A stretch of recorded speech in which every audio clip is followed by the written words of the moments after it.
At my ex-husband's house, I saw my daughter's back fully covered in red ink. His girlfriend laughed. It's just a few tattoos. I took one look at her and said, I'm so glad you did this. I pick Kay up every other Sunday at 6 p.m. from Jacques' house. But last week when I knocked, Kay didn't run to the door like she usually does. I found her in the living room wearing Jacques' oversized hoodie, facing away from me. Cassie, Jacques' girlfriend, stood there grinning. We had some girl time at my shop. Kay twisted away when I tried to hug her. Something was very wrong. Take off your hoodie, sweetie, I said. She shook her head, tears starting. Cassie laughed. Show your mom your surprise. When Kay wouldn't move, Cassie herself yanked the hoodie up. There it was. 3 Yakuza symbol tattoos running down my 9-year-old daughter's back. Black, green, and red ink, still covered in plastic wrap. The skin was angry and red underneath. Cassie's always been trying to be the cool stepmom. She owns a tattoo parlor downtown, keeps buying Kay crop tops, bra padding, and low-cut jeans, teaching her to wear makeup. Jacques thinks it's harmless. But this crossed every line. She said she wanted to be tough like in the movies. Cassie said. It means she's a warrior now. She showed me her phone proudly. It was a video of Kay crying, trying to pull away from the tattoo table while Jacques held her shoulders and Cassie worked the needle. Stop being such a baby. These symbols mean you're strong. Kay's voice in the video, begging. I don't want to be strong. I want to go home. It hurts, please, Cassie. But Cassie was laughing. Pain only makes you stronger. She deliberately pressed her needle harder, drawer louder screams from Kay. I scooped Kay into my arms immediately. She sobbed into my shoulder. Jacques suddenly appeared from the kitchen, beer in hand. Why are you being dramatic again? You call your girlfriend tattooing Yakuza symbols on our 9-year-old daughter dramatic? I shot back. He just shrugged. They're just some Japanese symbols. She watches that anime stuff anyway. I couldn't believe what I was hearing. Do you know what these symbols mean? They're gang markings. You let her put gang markings on our child. Jacques rolled his eyes. You're being racist. It's just Asian art. It's body modification of a minor. It's assault. I headed for the door. Cassie blocked my path. You can't just take her. It's still Jacques' custody time for another 30 minutes. Watch me. Jacques grabbed my arm. You're overreacting, like always. This is why we divorced. I scoffed at him. No, we divorced because you're a worthless father who lets his girlfriend assault our child. I pushed past them to my car, Kay clinging to me. Cassie followed, shouting. She wanted it. She begged for it. I looked right at her. I don't care. Oh, and by the way, I transformed my face into a smile. I'm so glad you did this. Cassie's face changed immediately. Wait, what? What do you mean you're glad I did this? You were just mad about it a second ago? I know. See you later. I drove off without saying another word, leaving Jacques and Cassie absolutely panicking. Their texts flooded in before I even got home. What do you mean you're happy? Why are you glad? But I didn't respond. Seeing their panic, I turned my phone off and just let them spiral. I researched online about all the best ways to heal tattoos, what to do to decrease visibility, and held Kay while she cried. All the meanwhile, my phone was now blowing up with my extended family. Everyone begging me to tell them what I meant when I said I was glad. How could I be? My daughter had just been tattooed with Yakuza symbols. I decided to just ignore everyone and continue planning on my next steps. When the next morning, Jacques and Cassie showed up to our house unannounced. I sent Kay upstairs before answering. What do you mean you're glad? Cassie was still yelling. Come in and I'll show you. That stumped them both. Like deer in headlights, they stared at me wondering what I had inside the house. I told them I wasn't lying when I said I was happy about the tattoos, and that I even got a special gift to thank them. All they had to do was follow me into the living room. You're scaring me, Jacques said. But I didn't respond. Simply took his hand and slowly led them inside. Past the staircase, past the stairwell where Kay and I kept our shoes, past the downstairs bathroom where Kay spent 4 hours crying last night. The more we walked, the more nervous Jacques and Cassie got, especially when they heard a sound coming from the living room. Is Kay in there? I can apologize. Cassie's voice was low, a total shift from the snarky attitude she'd had when I first saw the tattoo. It's not Kay, I responded. It's someone who actually wants to talk to you. I stared at my Jacques. The implication that his daughter doesn't want to talk to him again hung heavy in the air. We continued walking through the kitchen, and it's only when we got to the living room double doors that they put the 2 and 2 together. Please, you don't have to do this, Cassie started pleading. I'll shut my shop down. I'll relinquish parental rights, Jacques added. They literally put their hands together. Cassie was crying. I'm sorry. But it was too late for apologies. I told them exactly that. I opened the doors to the living room and watched their faces. It was even worse than they had imagined. What they saw was Detective Brody Bradshaw and CPS worker Sophia Walker sitting on my couch with folders spread across the coffee table. Cassie's face went completely white and she actually gasped out loud, grabbing Jacques' arm so hard her knuckles turned pale. Jacques took a step backward like he wanted to run, but his legs wouldn't work right. I felt this cold wave of satisfaction watching them realize that apologies weren't going to fix this, that I'd actually called the authorities while they were panicking over my cryptic comment. Bradshaw stood up slowly, his badge clipped to his belt catching the light, and his presence filled the whole room with this heavy official weight. Sophia stayed seated, but her eyes were sharp, taking in every detail of Jacques and Cassie's reactions. Cassie started shaking her head back and forth, her mouth opening and closing without any sound coming out. Jacques finally found his voice and it came out all strangled and high. The detective introduced himself in this calm, professional tone that somehow made everything feel even more serious and real. Sophia explained in her kind but firm voice that they needed to interview Jacques and Cassie separately about what happened to Kay, and I watched Cassie's legs actually wobble like she might fall over. I told them Kay was upstairs and wouldn't be coming down for this, and Sophia nodded with this look of approval that made me feel like I was doing something right for once. She said they'd need to speak with Kay later using proper child interview protocols at the advocacy center. Jacques started to protest, his voice getting louder as he said something about his rights as a father. But Detective Bradshaw just looked at him with this expression that was completely blank, but somehow made Jacques' mouth snap shut mid-sentence. Sophia asked if she could briefly see Kay just to verify she was safe and not in immediate distress right now. I agreed, but told her firmly that I was staying with Kay the entire time, and Sophia said that was actually preferred and appropriate. We went upstairs together, Sophia's shoes making soft sounds on the carpet, and I opened Kay's bedroom door slowly. Kay was curled up on her bed with her stuffed rabbit clutched against her chest, and when she saw Sophia, she pressed herself further into the pillows. Sophia stayed near the doorway, keeping her voice gentle and quiet as she asked Kay if she was okay, and if she needed anything right now. Kay just shook her head without speaking, and reached one hand out toward me. I sat on the edge of her bed and she immediately grabbed onto my arm, and Sophia made some notes on a small pad, before telling Kay very softly that she was safe now. We went back downstairs where Detective Bradshaw was already separating Jacques and Cassie into different rooms, and I could hear Cassie's voice getting high and panicky from the dining room. The detective asked me to come into the kitchen with him while Sophia stayed to monitor the others. He pulled out his phone and asked me to show him any messages I'd received after leaving Jacques' house yesterday. I scrolled through the flood of panic texts, screenshot after screenshot of them begging to know what I meant about being glad this happened. Bradshaw photographed each message carefully with his phone, the camera clicking over and over. He asked me to describe exactly what I saw when I picked up Kay, and I walked him through every single detail, including the video Cassie had proudly shown me on her phone. My voice stayed steady as I described Kay crying and trying to pull away from the tattoo table, while Jacques held her shoulders down.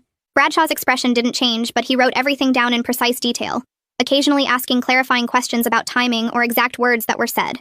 Sophia came in after the detective finished taking my statement, and she explained that Kay would need a medical examination to document the injuries properly. Her voice stayed professional but kind, as she told me these steps were necessary to build a proper case and make sure Kay stayed safe.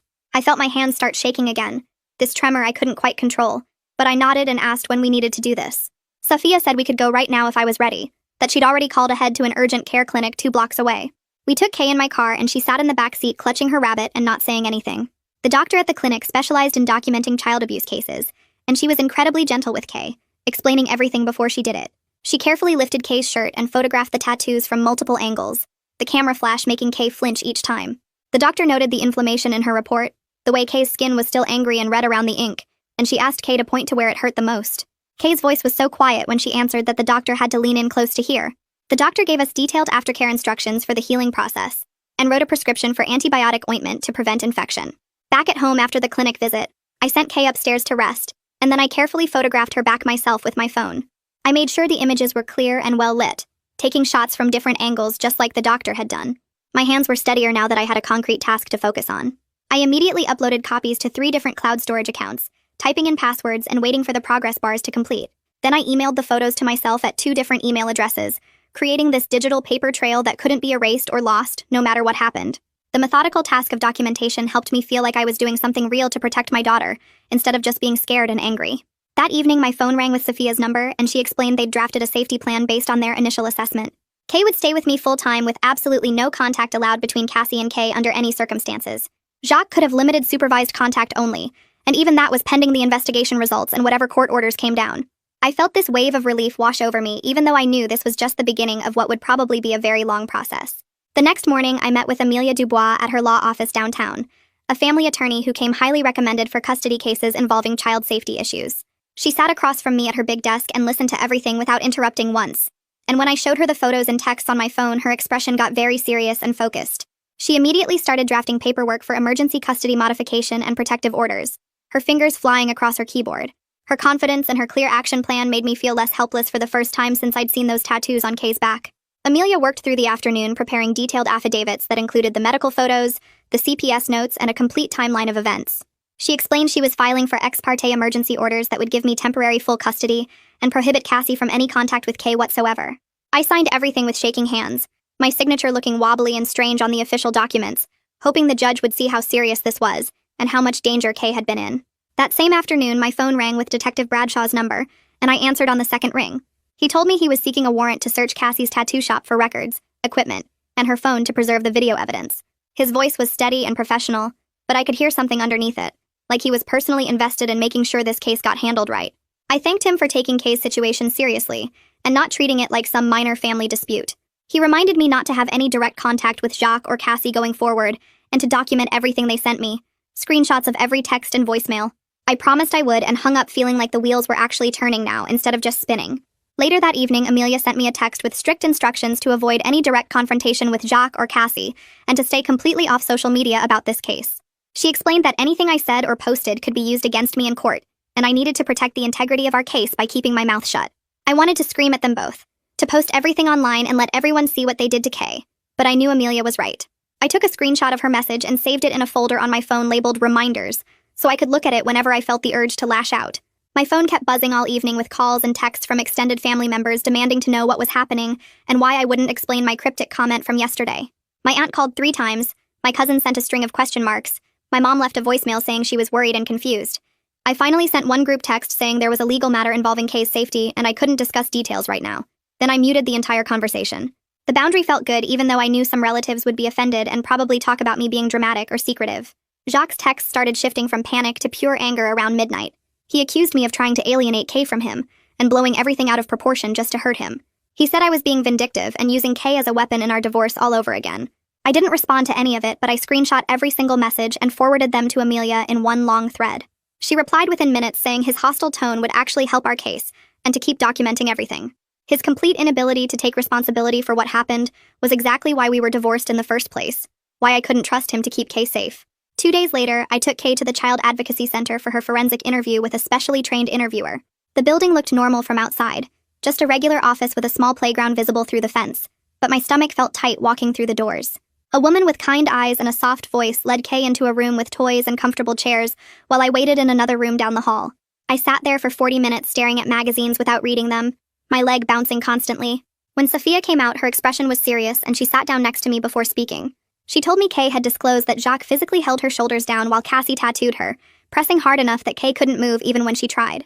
The detail made me feel physically sick, but it also validated that I was doing the right thing by pursuing this case.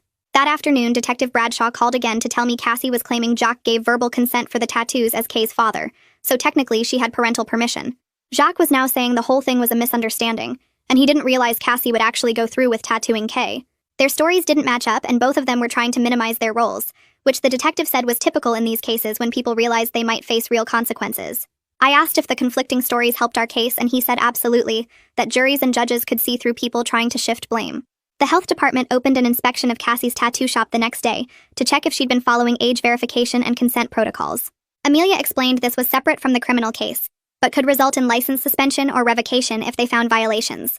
I felt this grim satisfaction knowing Cassie's business was now under scrutiny from multiple angles, that her whole livelihood might crumble because she thought it was cool to tattoo a 9-year-old.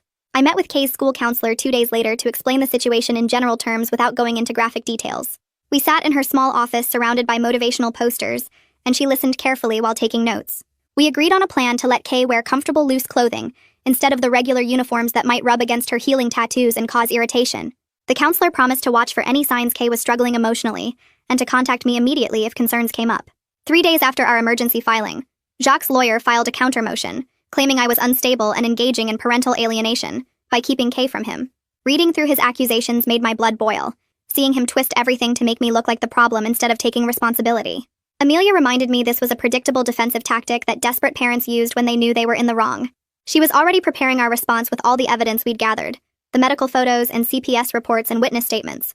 That afternoon, Amelia spent 2 hours preparing me for court testimony at her office. She drilled me on how to stick to facts without letting emotion take over my answers. She made me practice responding to hostile questions calmly, made me repeat answers until they sounded steady instead of angry. She reminded me the judge would be watching my behavior as much as listening to my words, that I needed to come across as the stable, protective parent. I felt more ready after our session, even though my hands still shook thinking about facing Jacques in court. Wednesday afternoon arrived and I sat at the long wooden table in the small courtroom next to Amelia, while Jacques sat across the aisle with his lawyer. The judge, a woman in her 50s with reading glasses, flipped through the thick file of evidence we'd submitted. She studied the medical photos for a long time, her expression getting more serious with each page. Amelia had organized everything perfectly with tabs marking each section. The judge asked Jacques' lawyer if his client disputed any of the documented facts, and the lawyer admitted they did not. She asked me directly if I believed Kay was in danger during Jacques' custody time, and I answered yes without hesitation. The judge reviewed Safia's initial assessment report and the detective's investigation summary. After maybe 20 minutes, she looked up and said she was granting temporary primary custody to me, with Jacques allowed only supervised visits at an approved facility. Cassie was completely barred from any contact with Kay, period. My hands gripped the edge of the table as she signed the order right there. Amelia squeezed my arm gently, and I had to blink hard to keep from crying in front of everyone. Walking out of the courthouse, I felt like I could finally breathe properly for the first time in weeks. That evening, I was making dinner when the doorbell rang, and then Jacques started pounding on the door. His voice was loud and angry, yelling that he needed to talk to me right now about the court order. I could see him through the window, and neighbors were starting to look out from their porches. I stayed inside with the door locked and called Detective Bradshaw's number from my contacts. He answered on the second ring, and I explained what was happening. He said he'd send a patrol officer right away, and to stay inside and keep documenting. The officer arrived within 10 minutes, and I watched through the window as he talked to Jacques on the porch. The officer's hand stayed near his belt and his posture was firm. He pointed down the street and Jacques finally left, but not before yelling something I couldn't hear. The officer came to my door and I let him in to take my statement. He wrote everything down in his notebook and told me this would go in the case file as a violation of the protective order's spirit. Later that night, I was scrolling through my phone when I saw Cassie had posted on social media. Her post talked about being targeted by a witch hunt and how people rushed to judge without knowing the full story. She used phrases like my truth and unfair attacks, without naming anyone specifically. My finger hovered over the reply button, and I wanted to screenshot the video of Kay crying and post it for everyone to see. But I remembered Amelia's warning about staying off social media and not engaging. I closed the app and put my phone face down on the counter. Let Cassie dig her own hole while I focused on keeping Kay safe. The next morning, Safia knocked on our door for her scheduled home visit. She walked through our house with a clipboard, looking at everything with professional eyes. She checked that Kay had her own bedroom with clean sheets and her stuffed animals arranged on the bed. She opened our refrigerator and pantry to see we had proper food. She asked about my work schedule and how I managed childcare when I was at the office. She wanted to know Kay's daily routine from wake up to bedtime. At the end, she sat at our kitchen table and told me everything looked stable and appropriate. She said she could see Kay felt safe here, and that I was providing a good home environment. The validation made my shoulders relax a little. 2 days later, I took Kay to her first appointment with Dong, the child therapist Safia had recommended. His office was in a quiet building with a waiting room full of toys and books. Dong came out to meet us, and he had a gentle voice and warm smile. He explained to Kay that they would work together to help her feel better about what happened. Kay stayed close to me at first, barely looking at him, but he was patient and didn't push. He showed her his office, which had art supplies and a sand tray and comfortable chairs. By the end of the hour, Kay was talking a little bit, answering his questions in quiet words. He gave me homework about how to support her healing at home, things like validating her feelings and maintaining predictable routines. Detective Bradshaw called me that afternoon while I was picking Kay up from the school. He told me they'd executed the search warrant at Cassie's tattoo shop that morning while she was there with clients. Officers had seized her record books, consent forms, and computer files. He said they found no documentation at all for Kay. No minor consent forms or proper parental permission papers. The lack of paperwork strengthened the case that Cassie knew exactly what she was doing was wrong. I thanked him for the update and felt this cold satisfaction knowing the evidence kept building. The next day, Amelia called to tell me the health department had sent Cassie a notice about an administrative hearing. They'd cited her for multiple violations, including bad record keeping and failure to verify age and consent properly. The notice imposed immediate demands that she fix her procedures right away, or face license suspension. Amelia had gotten a courtesy copy since it related to our case. I felt like the system was actually working for once. Like all these different agencies were holding Cassie responsible from every angle. That evening, my sister called for the third time that week to give me her opinions about how I should handle Jacques. She thought I was being too harsh and that Kay needed her father in her life. I finally told her firmly that I had a lawyer and a plan, and I needed her to either support me quietly or step back completely. She got hurt and said she was just trying to help. I said I knew, but I needed less advice and more trust right now. She agreed to stop, but I could hear in her voice she was upset. After I hung up, I felt lighter though, like setting that boundary had lifted weight off my shoulders. The first supervised visit got scheduled for Saturday at a neutral visitation center across town. Kay dreaded it all week, getting quiet whenever I mentioned it. Dong helped her practice what to say if she felt uncomfortable during the visit.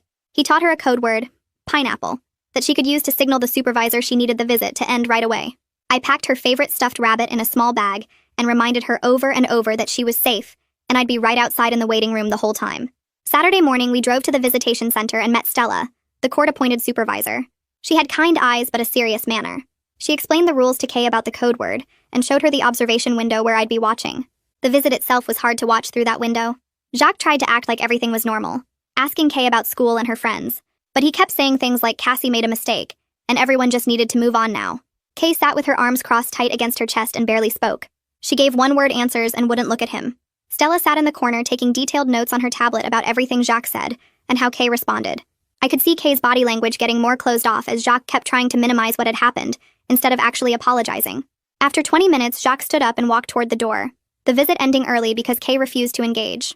I grabbed my bag and headed to the lobby to collect her, watching through the glass as Stella wrote notes on her tablet. That's when a silver sedan pulled into the parking lot outside. My stomach dropped. Cassie got out of the driver's seat and started walking toward the building entrance. Stella noticed immediately through the front windows and moved fast, pushing through the door before Cassie could reach it. I pressed closer to the glass to hear. Stella held up one hand, and her voice carried through the door. The protective order prohibited any contact with Kay or presence at designated locations. Cassie's face crumpled and she started crying, her hands reaching out. She just wanted to apologize, she kept saying. She needed Kay to know she was sorry. Stella stepped between Cassie and the building, physically blocking the entrance. She needed to leave now or the police would be called for violating a court order. Cassie backed toward her car but kept yelling across the parking lot about how she never meant to hurt anyone, and this wasn't fair. I pulled Kay close to my side as we watched through the window, feeling her body tense against me. Stella stood firm until Cassie finally got in her car and drove away. Back inside, Stella immediately pulled out her tablet and started typing up an incident report. She explained this would go directly to the court and our lawyers, documenting that Cassie couldn't respect basic boundaries even when legally ordered. I thanked her and got Kay to the car as quickly as possible. 3 days later, Detective Bradshaw called and asked me to come to the station.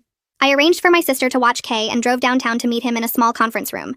He had folders spread across the table and a serious expression. He walked me through the charges he was recommending to the district attorney.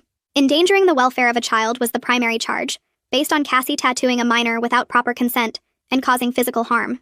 Unlawful tattooing of a minor was a specific statute violation in our state. Misdemeanor assault covered the physical pain and injury Kay experienced. He was careful to explain these were recommendations, not guarantees, and the DA would make the final charging decision. But his tone suggested he believed the evidence was strong enough to pursue. I felt this wave of relief wash over me, knowing real consequences might actually happen. At the same time, exhaustion hit me hard, the weight of everything we'd been through settling on my shoulders. Detective Bradshaw noticed and pushed a box of tissues across the table. He told me the process would take time, but they had solid documentation and witness statements. I nodded and wiped my eyes, trying to pull myself together. The next afternoon, Amelia called me into her office to discuss our legal options beyond the custody case. She had spreadsheets printed out with itemized costs, medical expenses from the urgent care visit and follow-up appointments, therapy costs for Kay's ongoing treatment with Dong, projected expenses for future tattoo removal procedures which would require multiple sessions over several years. She proposed filing a limited civil claim against Cassie and potentially Jacques to recover these costs. I sat there staring at the numbers, feeling conflicted. Part of me wanted to make them pay for every single thing, to hit them where it hurt financially the way they'd hurt Kay. But another part of me just wanted this whole nightmare to be over, so we could move forward with our lives. Amelia must have seen the struggle on my face because she leaned back in her chair and told me I didn't need to decide immediately. We could wait and see how the criminal case progressed first, then make decisions about civil action. That felt better, like I had time to think without pressure. I thanked her and gathered up the spreadsheets to review at home. That same week, Kay woke up screaming twice from nightmares. The first time was Tuesday night around 2 a.m. I heard her crying out and ran to her room, finding her sitting up in bed with tears streaming down her face. She'd been dreaming about the tattoo shop, about being held down and not being able to get away. I climbed into bed next to her and held her while she cried, my heart breaking. The second nightmare came Thursday night. Similar content, but she woke up shaking instead of crying. After that second night, I pulled out the notes Dong had given me about bedtime routines for trauma processing. I set up a small speaker in her room and found a playlist of calming instrumental music. I ordered a weighted blanket online with overnight shipping. When it arrived Friday, I helped Kay make her bed with the new blanket, and we tested out the music together.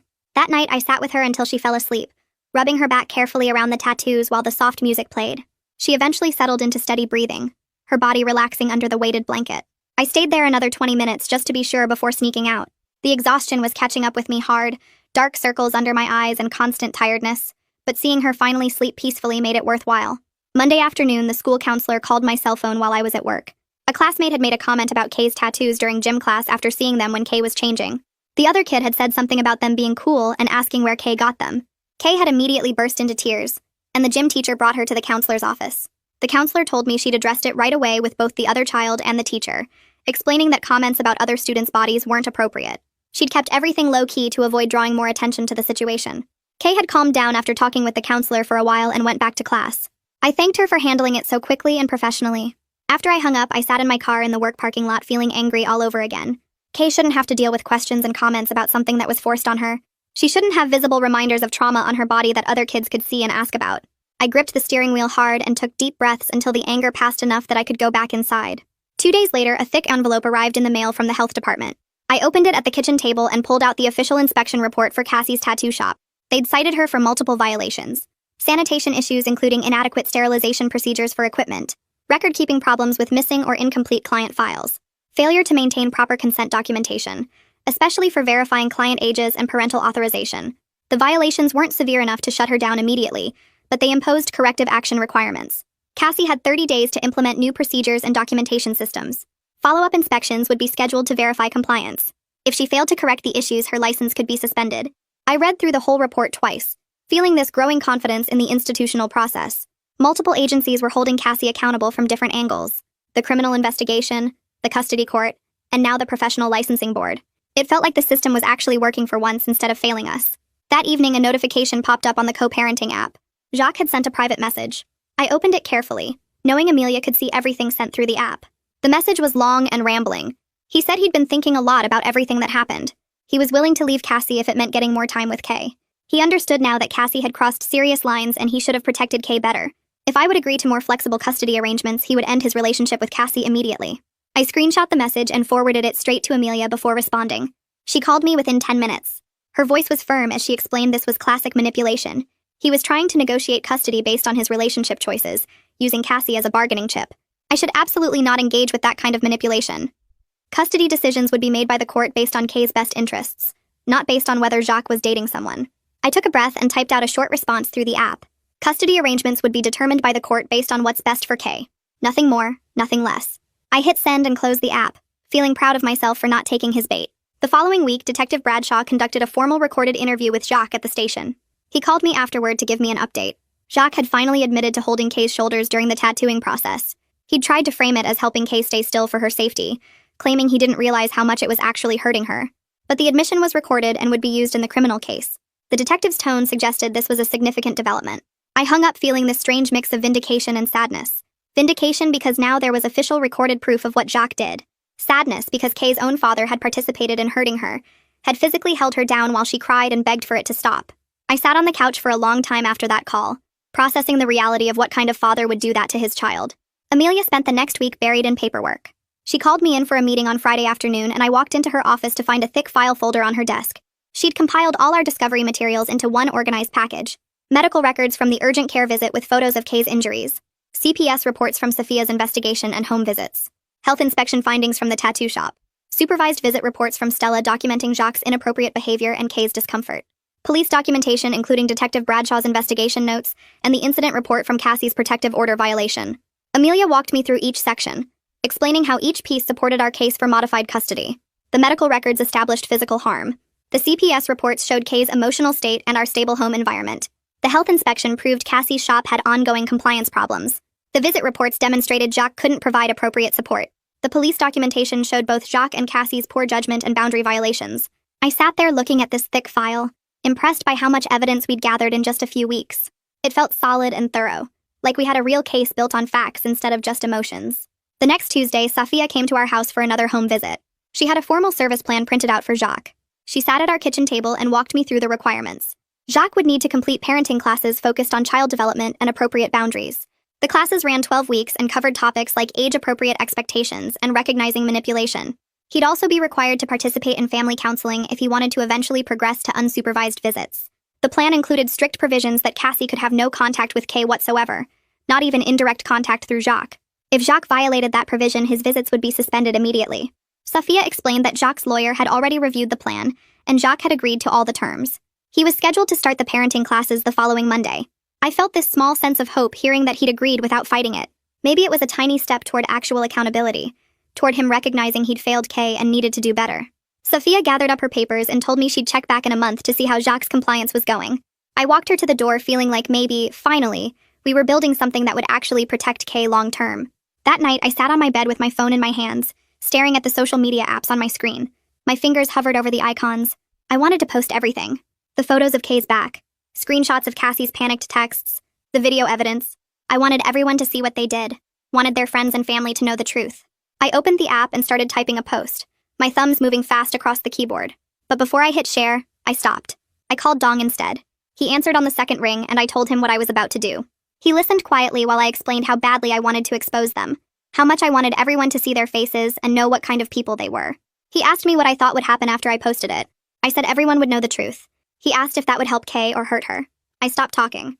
He explained that posting everything might feel good for a few minutes, might satisfy my anger temporarily, but Kay would have to live with those images online forever. Her classmates might see them. Future employers might find them. The defense lawyers would use my posts to paint me as unstable and vindictive. I would damage our legal case for temporary satisfaction. I sat there holding the phone, feeling my anger drain into something heavier. He was right. I closed the social media apps without posting anything. I deleted the draft I'd written, then I opened my calendar and looked at Kay's next therapy appointment, focusing on that instead of my need for public revenge. 2 days later, Amelia called with news about the administrative hearing for Cassie's tattoo license.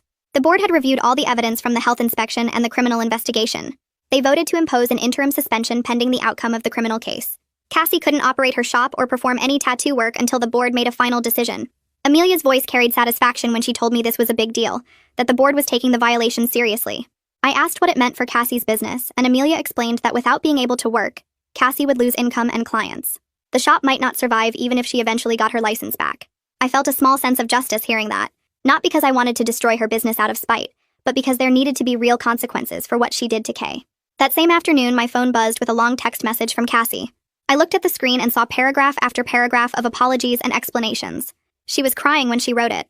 I could tell from the typos and the rambling sentences. She begged for a chance to explain herself, said she never meant to hurt Kay, claimed she thought she was helping Kay feel strong and confident. She wrote about her own childhood trauma and how tattoos had helped her heal. She said she understood now that she was wrong and just wanted to make things right. I read the whole message without responding. Part of me was curious what excuses she would make, what justification she could possibly offer, but I didn't reply. Instead, I forwarded the entire text to Amelia with a note saying Cassie had contacted me directly. Within an hour, Amelia sent a formal cease and desist letter to Cassie's attorney demanding all contact go through legal channels. She told me the boundary was necessary to protect our case and my peace of mind.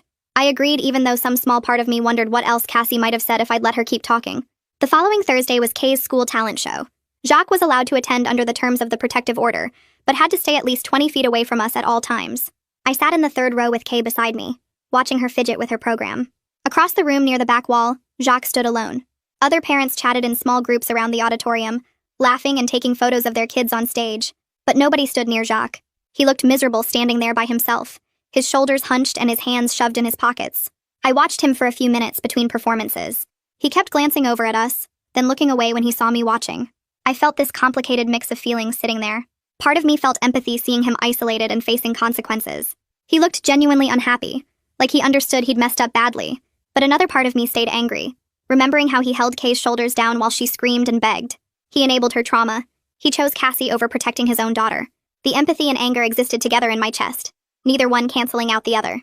3 days after the talent show, Amelia called with bigger news. The district attorney had filed criminal charges against Cassie for endangering the welfare of a child and unlawful tattooing of a minor. They also filed a misdemeanor charge against Jacques for his role in restraining Kay during the tattooing. Amelia's voice was steady and professional as she walked me through what each charge meant. I felt relief wash over me hearing that the state was taking this seriously enough to press charges. But right behind the relief came anxiety.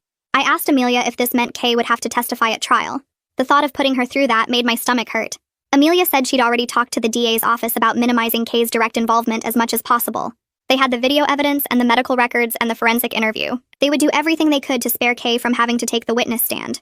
I thanked her and hung up, feeling both lighter and heavier at the same time. A week later, Amelia called again.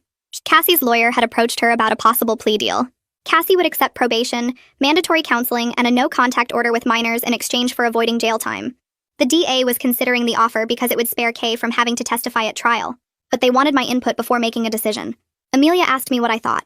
I sat there on my couch struggling with the question. Part of me wanted harsher punishment. I wanted Cassie to go to jail for what she did. I wanted her to face the full weight of the legal system. But another part of me just wanted this whole process to end for Kay's sake. Every court date and legal proceeding meant more stress and more reminders of what happened. If a plea deal could end things faster and keep Kay off the witness stand, maybe that was worth accepting even if it meant Cassie got off easier than she deserved. I told Amelia I needed time to think about it. She said that was fine and we'd talk more after I'd had a chance to process. 2 weeks after that, we had a custody mediation session scheduled. I drove to the courthouse and met Amelia in the hallway outside the mediation room. Jacques arrived with his lawyer a few minutes later. We all sat around a conference table with a neutral mediator who explained the process. The mediator worked through a framework for Jacques' path back to more normal visitation. The plan included specific benchmarks he had to meet, complete his parenting classes, show consistent appropriate behavior during supervised visits, participate in family therapy. The mediator outlined a timeline where Jacques could gradually earn back more time with Kay if he met each requirement. I listened to the whole plan and agreed to the framework, but I insisted that Cassie's no-contact order with Kay had to be permanent. No exceptions, no gradual easing of restrictions. Cassie would never be allowed around Kay again. Jacques' lawyer tried to argue, but I wouldn't budge. The mediator noted my position and we moved on to other details. The following Monday, we went back to court for a hearing on extending the temporary custody orders. The judge reviewed all the progress reports and compliance documents. He extended our temporary orders for another 60 days. I kept primary custody. Cassie remained barred from any contact with Kay. The judge also set specific compliance benchmarks Jacques had to meet before visits could become unsupervised. He needed to finish his parenting classes. He needed positive reports from the supervised visit supervisor. He needed to participate in family therapy sessions. Walking out of the courthouse that afternoon, I felt like we were finally building stable ground under our feet. The legal framework was solid. The boundaries were clear. Kay had protection. That Wednesday, I sat in the waiting room at Dong's office during Kay's therapy session. There was an observation window where I could watch without being seen. Kay sat on the floor with Dong, playing with some toys while they talked. I watched as Dong explained body autonomy to her in words she could understand. He told her that her body belonged to her. Nobody else had the right to do things to her body without her permission. He taught her words to use when something didn't feel right. He had her practice saying no and stop in a firm voice. I watched Kay sit up straighter as she practiced. Her voice got louder each time she said the words. Dong praised her for being strong and clear. By the end of the session, Kay was smiling a little, looking proud of herself. I sat there in the waiting room feeling proud too. She was learning to protect herself. She was finding her voice again. The next week, Amelia called with final news about the plea deal. Cassie had accepted it. She pleaded guilty to all charges in exchange for 2 years probation, community service hours, mandatory counseling, and a formal no-contact order prohibiting her from being around any minor children. Her tattoo license suspension would be extended to match her probation period. Amelia walked me through all the terms and asked how I felt about it. I sat there trying to sort out my feelings. Part of me still wanted harsher consequences. I wanted Cassie to face jail time for what she did, but another part of me felt relieved that Kay wouldn't have to testify. The process could end now instead of dragging on for months through a trial. Cassie would have a criminal record. She couldn't work with kids. Her business was essentially over. Those were real consequences, even if they weren't as severe as I'd wanted. I told Amelia the resolution felt bittersweet, but I could accept it. She said that was a healthy way to look at it and we'd move forward from here. Over the next few weeks, Jacques actually followed through with his parenting class requirements. I got updates from Stella after each supervised visit, and she reported small but real changes in how he acted around Kay. He stopped making excuses about what happened. He stopped saying things like it was just a mistake or everyone overreacted. During one visit, he told Stella directly that he messed up bad and should have protected Kay instead of holding her down. Stella wrote all of this in her reports and sent copies to me in the court. I read through them carefully, looking for signs he was just saying what people wanted to hear. But the consistency across multiple visits made me think maybe he was actually getting it. I stayed cautious, though. Words were easy. Actions over time would prove if he really changed. Still, I appreciated that he was participating instead of fighting the whole process. That was more than I expected from him, honestly. I met with Amelia at her office to file the civil claim against Cassie and Jacques. We sat at her conference table with all the receipts and invoices spread out in front of us. Medical bills from the urgent care visit. Therapy costs from Dong's sessions. Prescriptions for the antibiotic ointment. Estimates for future tattoo removal procedures. Amelia typed everything into her laptop while I organized the papers into neat stacks. She explained we were keeping the claim focused on actual damages, real costs we could prove with documentation. No huge punitive amounts that might make a judge skeptical. Just the money we spent and would need to spend to help Kay heal. The total came to several $1,000s already, with tens of thousands projected for the removal procedures over the coming years. Amelia filed the paperwork electronically that afternoon. 2 days later, Jacques' lawyer sent a message through Amelia saying Jacques wouldn't fight reasonable medical costs. That surprised me. I expected him to argue about every dollar. Maybe the parenting classes were actually sinking in. The dermatologist appointment happened on a Thursday afternoon. I took Kay out of school early and we drove to the medical plaza across town. The waiting room had pictures of before and after tattoo removals on the walls. Kay sat close to me, her hand gripping mine tight. The doctor was a middle-aged woman with kind eyes who specialized in laser removal procedures. She examined Kay's back carefully, taking measurements and photos. Then she sat with us and explained the whole process. The tattoos could be removed, but it would take multiple sessions spread over several years. Each session would hurt. Kind of like getting the tattoo but backwards. The black ink would fade fastest. The green and red would take longer. Even after all the treatments, there might be some faint shadows left behind. The cost would be expensive, probably $15,000 to $20,000 total. Insurance wouldn't cover it since it was cosmetic. Kay listened to all of this with a serious expression. Afterward, she asked if waiting until she was older would make it easier. The doctor said yes. Her skin would handle it better as a teenager. I made notes on my phone about everything. Adding the projected costs to our civil claim spreadsheet, the long-term implications felt overwhelming. This wasn't something that would just go away. Kay would carry these marks in the process of removing them for years. Detective Bradshaw called me the following Monday. The criminal investigation was officially closed now that charges were filed and plea deals accepted. He thanked me for being cooperative throughout the process and keeping good documentation. Then he told me about Yvette Gentry, a victim advocate who worked with families dealing with child abuse cases. He gave me her contact information and said she could help connect us with support groups and resources for long-term healing. I thanked him for taking Kay's case seriously. A lot of people might have brushed this off as a custody dispute or overreaction, but he treated it like the assault it was. He told me he had daughters himself and couldn't imagine someone doing this to them. We said goodbye and I saved Yvette's number in my phone. Later that week, I called her and we set up a meeting. She sent me links to support groups for parents of abused children and information about trauma-informed parenting techniques. Having these resources made me feel less alone in figuring out how to help Kay heal. Sophia showed up for the quarterly CPS review on a Wednesday morning.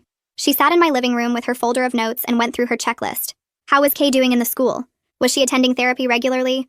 Were the supervised visits happening on schedule? Was our home environment stable? I answered each question and showed her Kay's recent report card and the calendar where I tracked all her appointments. Sophia reviewed everything carefully. Then she told me her recommendation.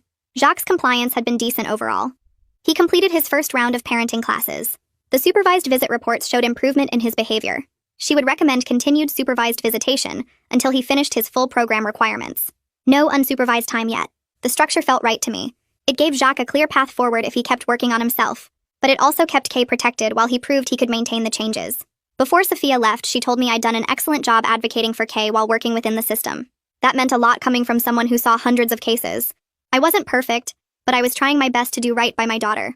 Amelia suggested we switch to a co-parenting app for all communication with Jacques. She sent me the download link and helped me set up my account. The app documented every message with timestamps and prevented anyone from deleting conversations. It also had built-in filters that flagged hostile or inappropriate language. Within a day of switching over, the constant barrage of angry texts from Jacques stopped completely. Instead, I got brief factual messages through the app. Visit time confirmed for Saturday at 2. Kay left her jacket at the center. Can you bring her inhaler to next visit? Just simple logistics about Kay's needs and schedule. No accusations, no defensive rants, no attempts to rehash the past. The reduction in conflict made daily life noticeably calmer. I could check the app once or twice a day instead of having my phone blow up constantly. It removed so much stress from the situation. Kay had therapy every Tuesday afternoon. I usually sat in the waiting room, but sometimes Dong let me observe through the one-way window. This particular session, Kay was talking about the day she got the tattoos. She told Dong she remembered feeling scared when Jacques held her shoulders down. His hands were heavy on her and she couldn't move. She tried to twist away, but he held her still. Cassie kept telling her to stop being a baby. Kay's voice got quieter as she talked about it. I sat there in the observation room listening to my daughter describe her father restraining her while his girlfriend hurt her. My hands clenched into fists. My jaw tightened. But I stayed quiet and still. I didn't burst into the room or start crying or let my anger show. After the session ended, Dong came out to talk to me. He said my steady presence during these disclosures was helping Kay feel safe enough to process what happened. She needed to know she could share these hard memories without me falling apart. I was learning to hold space for her pain without letting my own rage take over. It wasn't easy. Every detail made me want to scream. But Kay needed me to be her anchor, not another storm she had to weather. 3 weeks after filing the civil claim, Amelia called with news about a settlement offer. Cassie's insurance company wanted to settle rather than go to trial. They would cover all of Kay's medical and therapy expenses. They would pay a significant portion of the projected tattoo removal costs, around $12,000. As part of the settlement terms, Cassie's tattoo shop would close permanently. Her business license would be surrendered. Amelia walked me through the offer carefully. It wasn't everything we asked for, but it was substantial. Most importantly, it meant Kay wouldn't have to testify or relive the trauma in court. I thought about it for a day, talked it over with my sister, prayed about it. Then I told Amelia to accept the settlement. The money would lift a huge financial burden. Knowing Cassie's shop was closing gave me some satisfaction. She wouldn't be able to hurt another child the way she hurt Kay. The settlement papers arrived by courier 2 days later. I signed them and sent them back. The check came a week after that. I deposited it immediately into a dedicated account for Kay's medical expenses. No amount of money could fix what Kay went through, but at least we had resources now to help her heal. The final custody hearing happened on a cold morning in November. I wore my best professional outfit and met Amelia outside the courthouse. We went through security and took the elevator up to family court. The courtroom was smaller than I expected. Just the judge's bench, a few tables, and some chairs for observers. Jacques sat with his lawyer on one side. I sat with Amelia on the other. The judge reviewed all the evidence we'd submitted over the past months. Medical records, CPS reports, supervised visit evaluations, parenting class certificates, therapy progress notes. She asked a few clarifying questions. Then she issued her ruling. I was designated primary custodial parent. Jacques would have supervised visits for the next 6 months. After that, he could petition for unsupervised time if he completed all his requirements and maintained appropriate behavior. The supervisor would need to submit positive reports. He would need to continue therapy. Cassie's no-contact order with Kay was made permanent. She could never be around Kay again. The judge signed the order and handed copies to both lawyers. I walked out of that courthouse feeling like we finally had solid legal protection in place. The custody arrangement was clear. The boundaries were enforced. Kay had the structure and safety she needed. Dong called me that evening after Kay's session. He wanted to give me an update on her progress. Her sleep had improved significantly over the past month. The nightmares were less frequent, maybe once a week instead of every night. She was using the coping strategies he taught her when triggers came up. Deep breathing, grounding techniques, talking about her feelings instead of holding them in. She still had hard days where everything felt overwhelming, but those days were becoming less common. Kay was starting to talk about the future without constant fear. She mentioned wanting to try out for the school play next semester. She asked about summer camp options. She made plans with friends for sleepovers. These were signs that she was rebuilding her sense of safety and normalcy. Dong emphasized the progress was real and earned through hard work. It wasn't magical or complete. Kay would probably always carry some effects from the trauma, but she was genuinely better. She was healing. Hearing that made everything we'd been through feel worth it. I built a routine that actually worked. Tuesday and Thursday afternoons became Kay's therapy time with Dong, and I started seeing someone too on Monday mornings before work. My boss let me adjust my schedule so I could make the appointments without stress. I stopped answering my sister's calls when she wanted to gossip about Jacques, just sent a text saying I needed space. My friend Maria came over every Sunday for coffee and never once asked about the legal stuff unless I brought it up first. Life felt manageable in a way it hadn't since this whole thing started. I could get through a full workday without my phone blowing up. Kay could go to the school without me worrying constantly about what might happen. We had clear rules and everyone knew what to expect. 3 weeks later, Dong called to tell me Jacques had submitted an apology letter as part of his therapy homework. It came through Dong's office like it was supposed to, respecting the boundary about no direct contact with Kay outside supervised visits. Dong asked if I wanted to review it first, but I told him to handle it with Kay privately since it was really for her. He met with Kay the next day and explained what the letter was. She listened to him describe it and then said she wasn't ready to read it yet. Dong told me she seemed calm about the decision, not upset or angry, just clear that she needed more time. He respected her choice completely and told her the letter would be there whenever she felt ready. They scheduled a review meeting for 2 months from now, after Jacques finished his full program. Kay seemed okay with having that timeline, knowing there was a plan, but no pressure. Every night before bed, I helped Kay apply the healing ointment to her tattoos. The angry red had faded to pink, and the black ink wasn't as sharp as it used to be. They were still there, still visible reminders of what happened, but they were slowly getting better. Our house felt calm now with routines Kay could count on. Dinner at 6, homework after, bath time at 8, then I tucked her in with her stuffed rabbit. She fell asleep peacefully most nights without the nightmares that used to wake her up screaming. I sat on the edge of her bed watching her breathe slowly and evenly, feeling grateful we made it through the worst part, and built something stable and safe on the other side. That's the full story and the lesson wrapped together. I love when a simple story turns into something we can actually learn from. If it gave you a new idea or a bit of motivation, that's all that matters. Subscribe so you never miss the next one.